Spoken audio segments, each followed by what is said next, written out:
Concept. I'm Dr. Bill Loveless. Thank you for watching.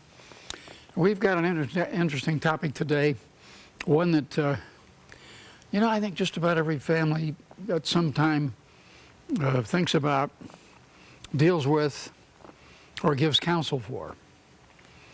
So if this isn't a problem you're facing, it might be something you want to listen to because you might help somebody who is. If you don't help somebody who is and you're not facing it, if you live long enough, I promise you will. When children come home with children. Now we're going to parse this into two parts today. When children come home, and then when children come home with children. Because they're very different, very different problems. Or are they? Maybe they're not so different as we think. And I think as the program unwinds, you're going to discover that, as I did, as I really started thinking about this, that there's a lot of similarity either when children come home or when they come home with children, with little children, to occupy your house again, or the basement apartment, or the bedroom upstairs, or whatever. Now, in the 17th and 18th centuries in the United States, there were laws in some states that single women could not live by themselves. This was not a discrimination against women so much as it was a concern for families staying together and for the safety of the children and the young women. That was really the concern. So that was a legitimate concern. I think it's a concern we still have today. In the last century, the percentage of young people who live at home has gone dramatically down. If you look at it, it's kind of like a steep curve, just going almost straight down. Not quite straight down, but steeply down. More young people. Young adults would rather be on their own than be at home. That's very clear. However, because of the situation today financially, and because of the situation culturally, and because of the cost of education, the difficulty of finding jobs, that percentage has tended to change in the last several years. Now, when children come home with children, or when children come home with children, two different topics, same subject, but two different ways of looking at it, we need to keep certain things in mind. As soon as children come home, you have a new storyline. What does the storyline sound like? Well, they go away to college. What does going away to college mean? You've already found that out. M-O-N-E-Y. Lots of money. So that's what going away to college involves. It doesn't matter what college, any college, to go away, even to stay home and go to college, involves a lot of money. So the storyline going to college, which is typical of many families today, also says spending lots of money. That's a very important consideration in our topic today when children come home with children. Because going away to college is kind of a rite of passage. There's nothing any of us rather would like to do than kind of launch our kids successfully into life. And for many, the launching of our kids successfully into life is launching our kids into college. That's the first step that they make. Away to another state or country for a job. That's another way to launch. Away to college, away to another state or country for a job. I haven't met too many young people, young adults, that went away to another country in Europe or South America or Asia to travel, who decided they wanted to stay there and work. I met a few, but not a big lot. Most of them prefer to come home. They want to go away and travel. Of course, going away to travel also involves a good bit of money that could be well spent for college. But going away for a job, a lot of families still think, hey, when my kid's 18 and they finish high school, they're on their own. They've got to find a job. They've got to do their own thing. It's their problem. After that, it's not my problem. They're ready to be launched. Well, a lot of families don't feel that way. They say our kids in today's competitive world are going to have a college education. They're going to have at least some kind of an education that gives them a skill, a craft, understanding, intellectual tools, whatever it is, to compete. So whatever it is, it's going to be a launch. It's going to be a way to college, a way to another country, or to another state. Another popular launching situation is a way to being a bride and groom. We launch our kids and we hope they pick the right spouse, like we did, or didn't, depending on who you are. And so a way as bride and groom is another way to be launched. And simply to get away, to be away. A lot of young adults and teenagers finishing high school say, you know, I'm really tired of it here. I want to go someplace where I don't have to be here anymore. I want to get my own place, my own room, my own things. I want to get my own car. I want to be independent of my parents. So I just want to get away to get away. So this is how some of the ways in which this scenario begins to work out. In this new relationship, what are the areas of discomfort? Now listen to me carefully. Listen carefully. The areas of discomfort now tend to be the areas of discomfort later.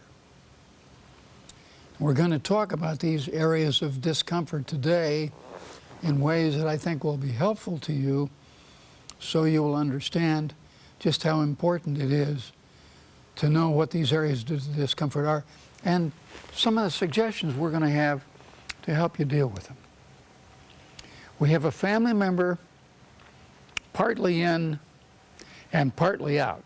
You know, that's not a very comfortable position. Partly in and partly out.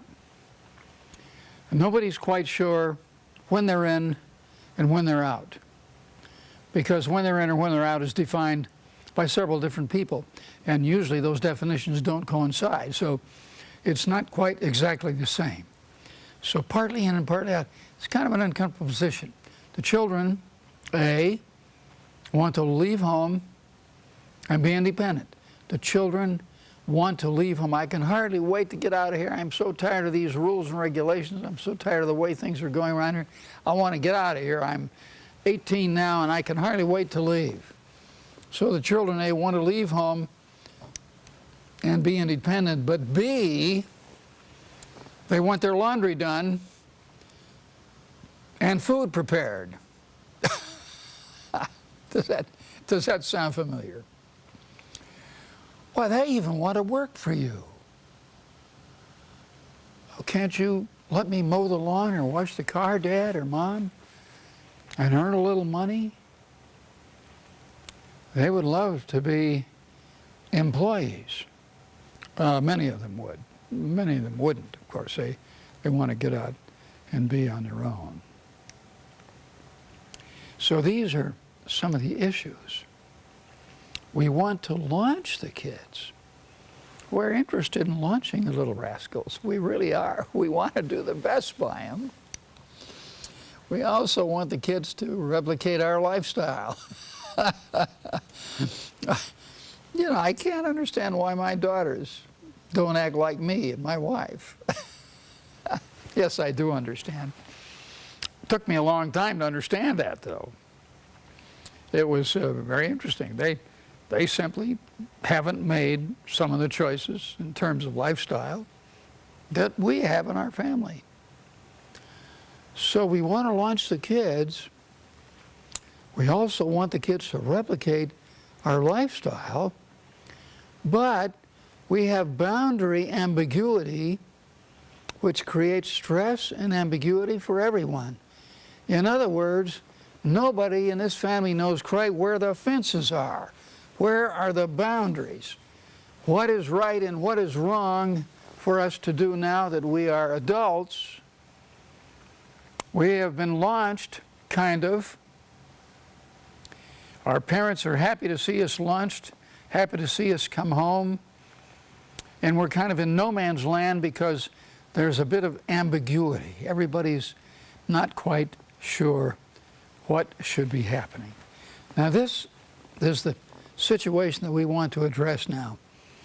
Get your paper and pencil handy, because we want to actually give you a few rules and regulations and suggestions for when the kids come home. You know, Mom, I've been running out of money here at college, and I like it here and everything, but I think I better come home to save money next year.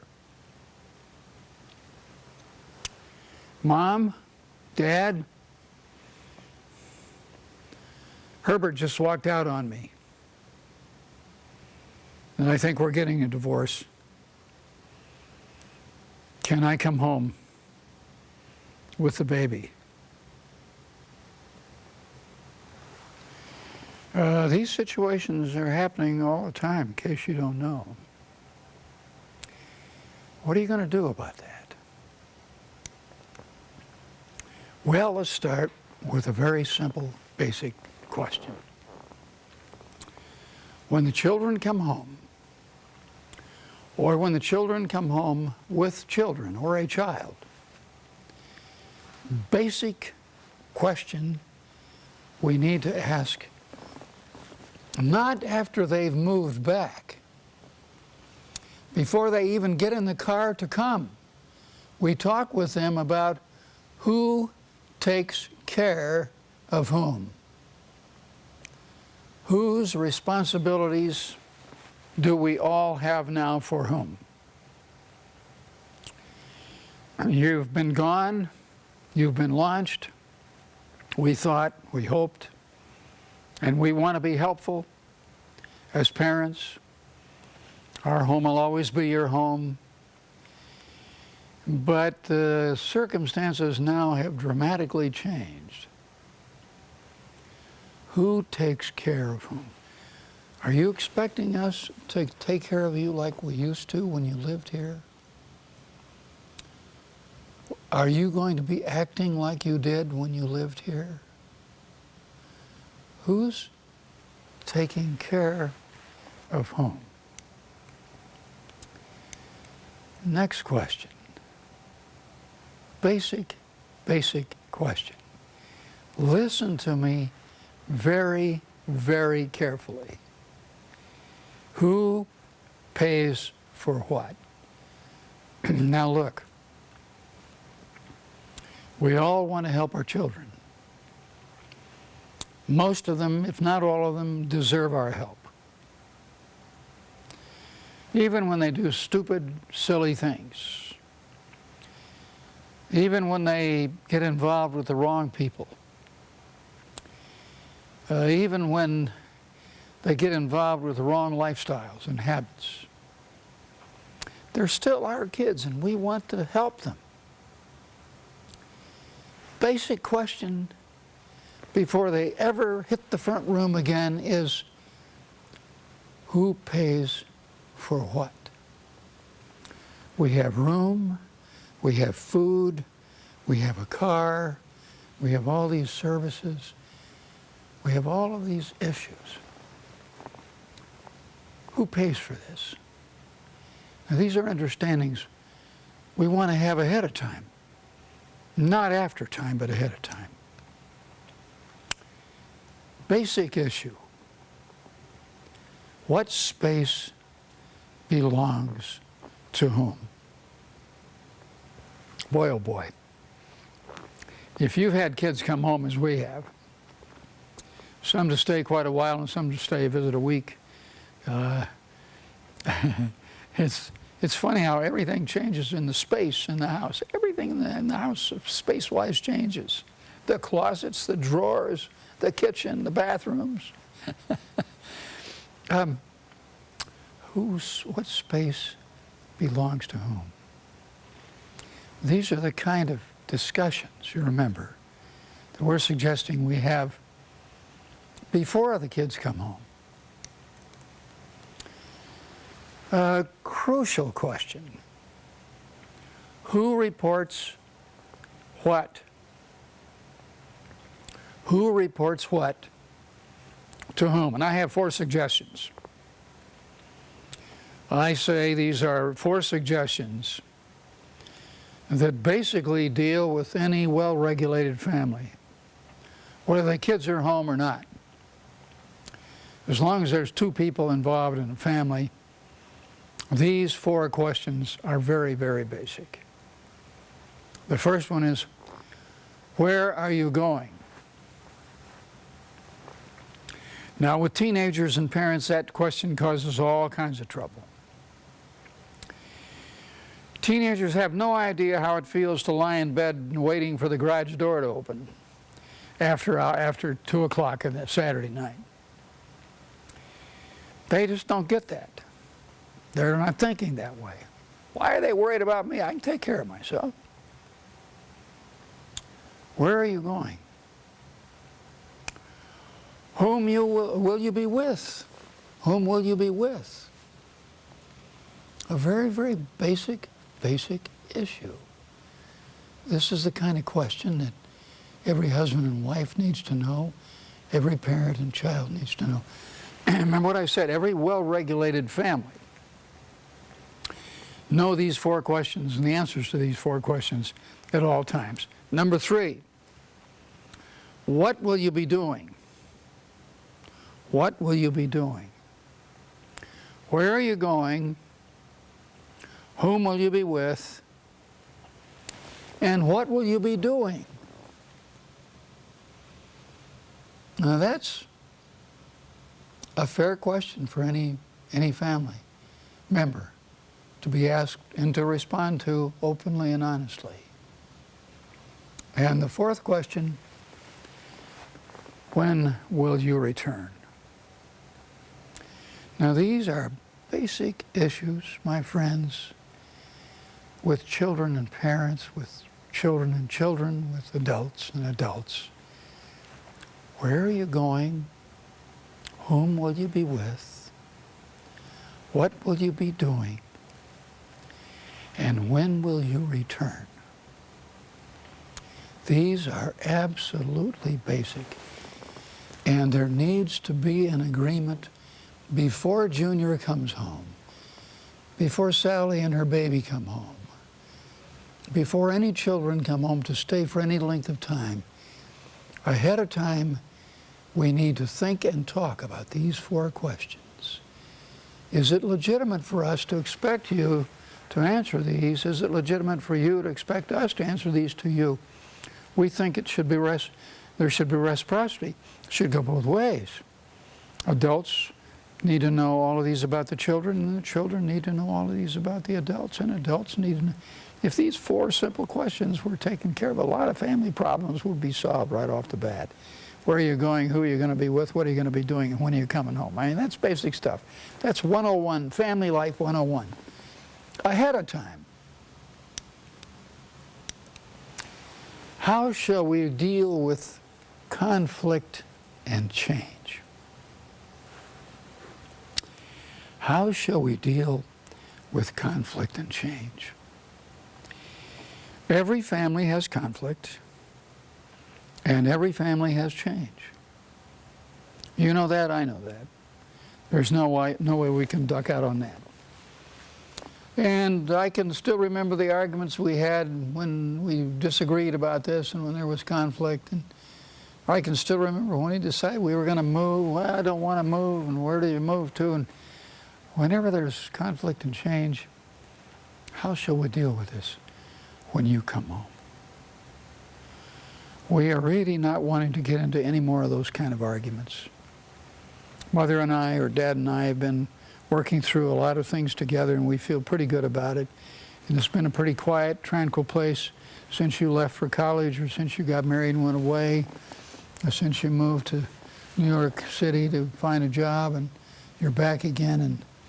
And we don't want you, and we don't want to go through the conflict and the change and the arguments and the fussing and carrying on that we went through. So let's talk about this before you get here.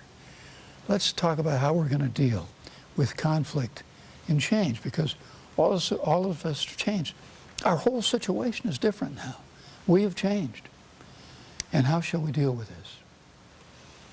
This leads to another question. Who cleans up for whom and when? Who cleans? Oh boy. This is a very big one. Who cleans up for whom and when? When children come home, unfortunately, in too many cases, they revert back to when they were children, even when they're adult children. Hello? I have adult children now. And when they come home, it's easy. Now, in our case, our daughters have really grown up, and they take care of their messes. They really do. They take care of my messes. In fact, they're very helpful. But this is a question: who cleans up for whom and when, especially when the young adults are younger and haven't learned how to take care of themselves. How can we avoid reverting to old projections and roles? You know, I just get nervous, son, when you tell me you're coming home, because I remember the arguments and the quarrels and the bad feelings that I used to have when we'd get into our arguments. I remember how you would storm out of the house and say, I'm never coming back, and you said some bad names, and I felt like saying bad names. And I don't want to revert back to that old projection, these old projections and roles. How can we avoid this? How can we avoid these arguments, these fusses and these fights, so we don't have this happen again? What about television? Who turns it on? Who turns it off? And what do we look at? Now remember, in many cases, television is about bedtime. Television, unfortunately, keeps too many people up too late at night watching stupid stuff or stuff that upsets their brainwave pattern so they can't go right to sleep.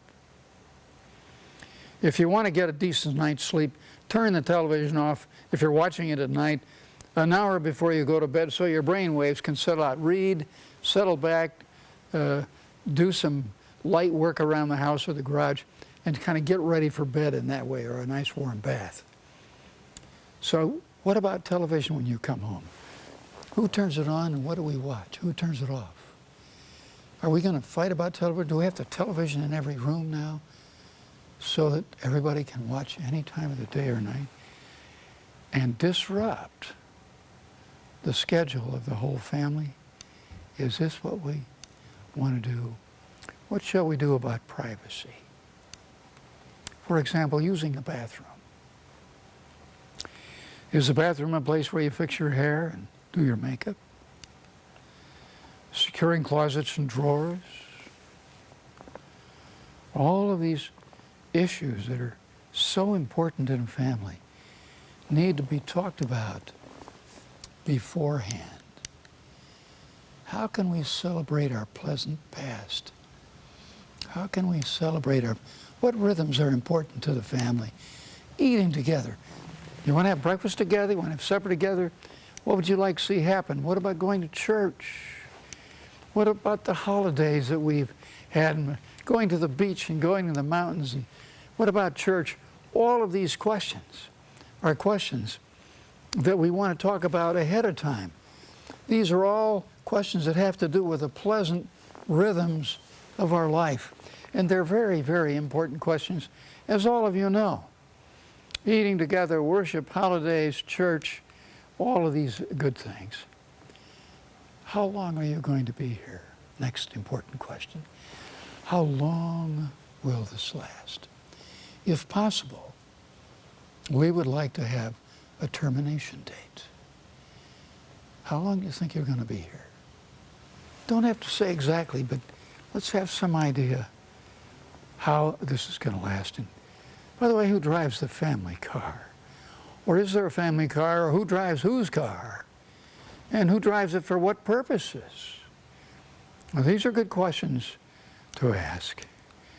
And when money is involved, and there will be money involved, under what circumstance it will be a gift, and when and how will non-gifts be paid back? Something I have discovered. When you're a parent, you're always a parent. And your children, regardless of their age, will always want, and in many cases need, money. So be very clear about how you handle money.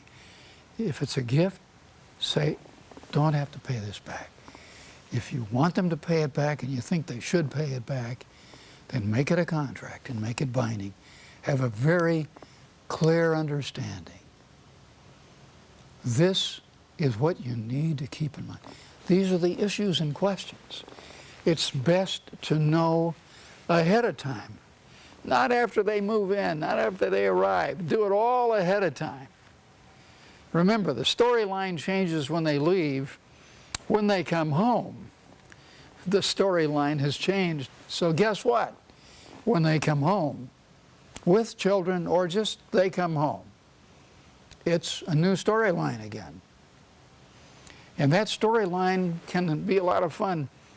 A lot of families enjoy the kids coming home, celebrate their coming home, changes everything for the better. Not so in every family. And these little rules and regulations that I've given you today, I think, will help you a great deal. It's very important for us to know how to handle children when they come home. And remember, don't try to be perfect, but simply do try to do better.